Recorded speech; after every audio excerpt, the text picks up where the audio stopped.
Bismillahirrahmanirrahim. Assalamualaikum warahmatullahi wabarakatuh.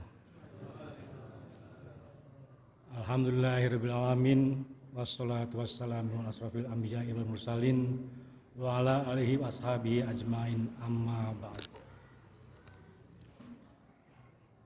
Bapak dan Ibu jamaah Masjid Darussalam yang berbahagia, pertama-tama mari sama-sama kita panjatkan puji syukur kehadirat Ilahi Robbi yang telah begitu memberikan banyak kenikmatan kepada kita, di antara suatu nikmat iman, nikmat sehat, hingga pada hari ini kita masih mampu menjalankan salah satu kewajiban kita sebagai umat Islam, yaitu menjalankan saum di bulan Ramadan.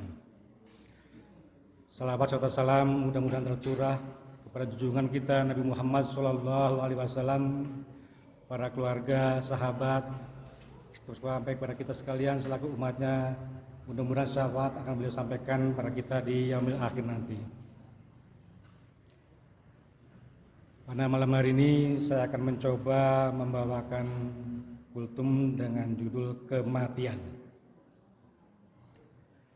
Kematian bagi sebagian orang bisa saja menakutkan. Namun siap atau tidak siap, suka atau tidak suka, yang namanya kematian pasti akan datang menjemput setiap makhluk yang bernyawa. Sebagaimana firman-Nya dalam potongan ayat 185 surat Al-Imran, Allah berfirman yang artinya tiap-tiap jiwa yang bernyawa pasti akan merasakan mati. Dalam menyikapi kematian, Rasulullah SAW menjelaskan dalam sebuah hadis yang diriwayatkan oleh Bukhari Muslim bahwasanya yang mengikuti mayat itu ada 3. Yang 2 kembali dan yang 1 tetap bersamanya. 2 yang kembali. Yang pertama, ketika orang meninggal dunia, maka keluarga, saudara, tetangga, teman dan sahabat akan mengantar kepergiannya sampai di pemakaman. Namun setelah jenazah dimasukkan ke dalam liang lahat, semua orang akan kembali ke rumahnya masing-masing. Tak ada satupun yang mencintai dirinya ikut serta ke dalam liang lahat.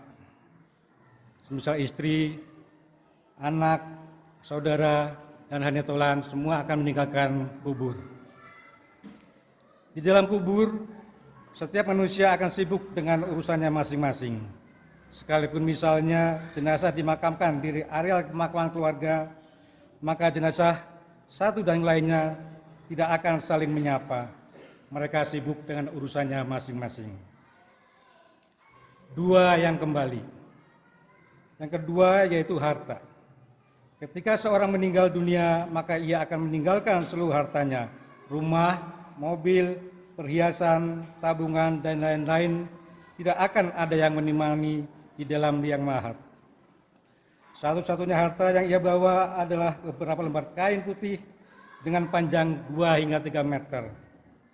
Sekalipun si mayat semasa hidupnya mungkin juragan kain atau bahkan pemilik dari pabrik tekstil. Namun ketika seorang muslim meninggal, maka ia akan membawa 3 lembar kain putih untuk laki-laki dan 5 lembar untuk perempuan.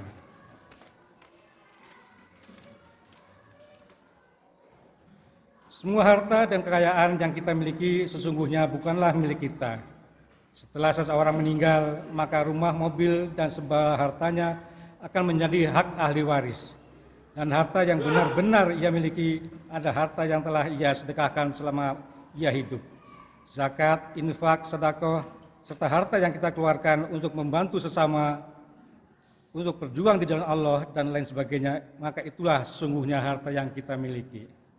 Dan apa yang telah kita sedekahkan, insya Allah akan memudahkan perjalanan kita di dalam kubur kelak. Sebagaimana sabda Rasulullah SAW, sesungguhnya sedekah dapat memadamkan panasnya kubur bagi orang yang memberikan sedekah.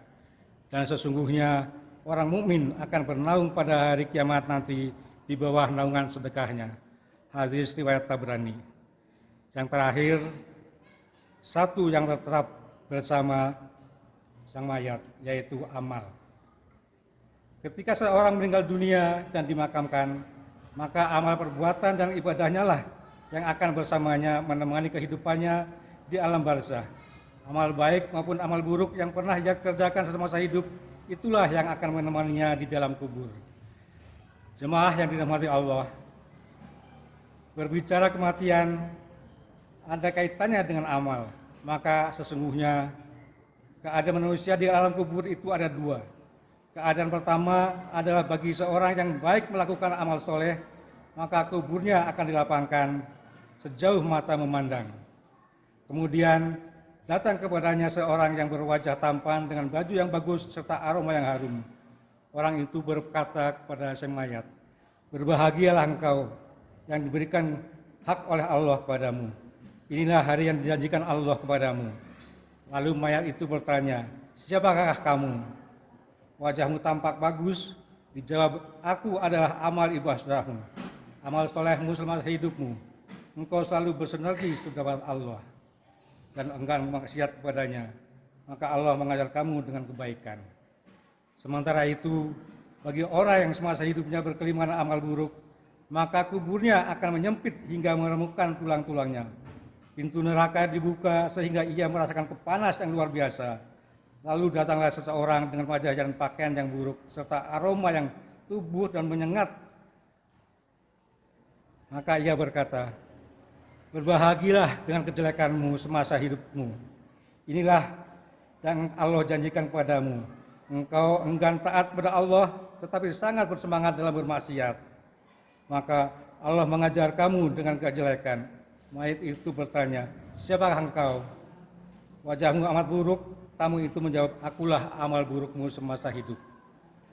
Jemaah yang dimuliakan Allah, kematian datang tanpa permisi, tak harus menunggu seseorang sakit, tak harus pula menunggu umur tua, dan tak harus menunggu seseorang habis hartanya. Untuk itu, marilah kita gunakan nikmat Allah ini sebaik-baiknya.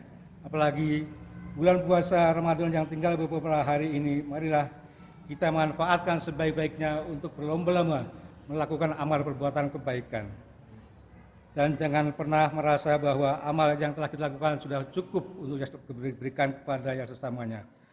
Demikianlah sekelumit yang bisa saya sampaikan, mudah-mudahan ada manfaatnya. Billahi taufiq wal hidayah. Assalamualaikum warahmatullahi wabarakatuh.